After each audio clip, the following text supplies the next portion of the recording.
ഭയങ്കര സ്വീറ്റ് ആയിട്ട് തേൻ പോലെ മധുരമുള്ളതായിട്ട് പാടി ഭയങ്കര എൻജോയ് ചെയ്താ പാടി. എനിക്ക് ഒരുപാട് ഇഷ്ടമായി.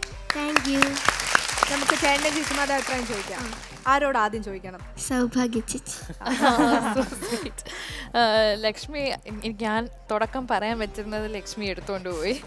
അപ്പോൾ അത് തന്നെ എനിക്ക് പറയാനുള്ളത്. തേൻ പോലെ പാടി മോളെ. ഭയങ്കര ഒരു സമാധാനം ഉണ്ടായിരുന്നു പാട്ട് പാടുന്നതിൽ. മോളെ പോലെ സുന്ദരിയായിട്ടുണ്ട് മോളുടെ സിംഗിങ്ങും. ഭയങ്കരമായിട്ട് എൻജോയ് ചെയ്തു. ഒരു പീസ്ഫുൾ ഒരു മൂഡിലേക്ക് പോയി. ആൻഡ് ഓർക്കസ്ട്ര എനിക്കൊന്നും പറയാനില്ല, അത്രയും മനോഹരമായിരുന്നു കേട്ടോ. ഭയങ്കര രസമുണ്ടായിരുന്നു. സൂപ്പർ. ഒരു ഫുൾ ടീമിൻ്റെ കൂടെ മോളുടെ സോങ്ങും കൂടി വന്നപ്പോൾ ഭയങ്കര ഇഷ്ടമായി. നല്ല ഒരു ഹാപ്പിനെസ് ആ ഒരു മൂഡിലേക്ക് പോയി. താങ്ക് യു സോ മച്ച് മോളെ. Thank you. അടുത്ത ആരോട് ചോദിക്കണം? മാളവിക ചേച്ചി. അമ്മു. എനിക്ക് ഭയങ്കരമായിട്ട് ഇഷ്ടപ്പെട്ടു. ഭയങ്കര സ്വീറ്റ് ആയിരുന്നു മോളെ പോലെ തന്നെ. പിന്നെ ഈ പാട്ട് എനിക്ക് തോന്നുന്നു കൂടുതൽ മെയിൽ വോയിസിലാണ് കൂടുതൽ കേട്ടിരിക്കുന്നത്. അപ്പം മോളുടെ വോയിസിൽ കേട്ടപ്പോൾ ഇത് വേറൊരു ഫീലായിരുന്നു. പിന്നെ ചേച്ചി പോലെ പറഞ്ഞ പോലെ തന്നെ ഭയങ്കര കുറേ നല്ല സ്വീറ്റ് മൊമെന്റ്സ് ഉണ്ടായിരുന്നു പാടിയപ്പോൾ. ഭയങ്കര ഈസി ആയിട്ട് പാടിയ പോലെ തോന്നി. പിന്നെ ഓർക്കസ്ട്ര ടീമിൻ്റെ കൂടെ പാടിയത് ഭയങ്കര വേറൊരു ഫീലായിരുന്നു.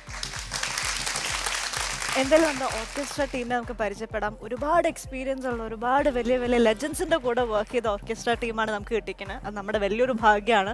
സോ നമുക്ക് എന്തായാലും അവരെ പരിചയപ്പെട്ടാലോ? അതെ, അവരുടെയും വലിയൊരു ഭാഗ്യമാണ്. നമുക്ക് എന്തായാലും പരിചയപ്പെടാം. എൻ്റെ പേര് അനൂപ്. ഞാൻ കോവളത്താണ്. ഗിറ്റാർ വായിക്കുന്ന ചേട്ടൻ സുധേന്ദുരാജ്. അത് എൻ്റെ ബ്രദറാണ് സുനിൽ. ഫ്ലൂട്ട് വായിക്കുന്നത് രാജേഷ്. പിന്നെ നമ്മുടെ തബല ചേട്ടൻ ഹരി. ഇങ്ങനെ ഒരു നല്ലൊരു പ്രോഗ്രാമിൽ ഭാഗമായിരിക്കാൻ ഇടയായതിൽ വലിയ സന്തോഷമുണ്ട്. അപ്പം പാർക്കുട്ടി, നെക്സ്റ്റ് റൗണ്ടിൽ ഇതിലും ഗംഭീരമായിട്ടുള്ള ഒരു പെർഫോമൻസ് ആയിട്ട് വരണം. ഓക്കെ, നമുക്കിനി വിജയ് ചേട്ടൻ എന്താ പറയാനുള്ളത്?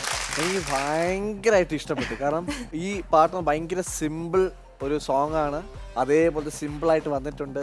നല്ല എന്താ പറയുക, ഭയങ്കര ഗോഡി ആയിട്ടുള്ള ഡ്രസ്സൊന്നും ഇല്ലാതെ ഭയങ്കര സിമ്പിളായിട്ട് വന്നു. സിമ്പിളായിട്ട് പാടി, അതിമനോഹരമായിട്ട് പാടി, അത് ഫലിപ്പിച്ചു. Thank you.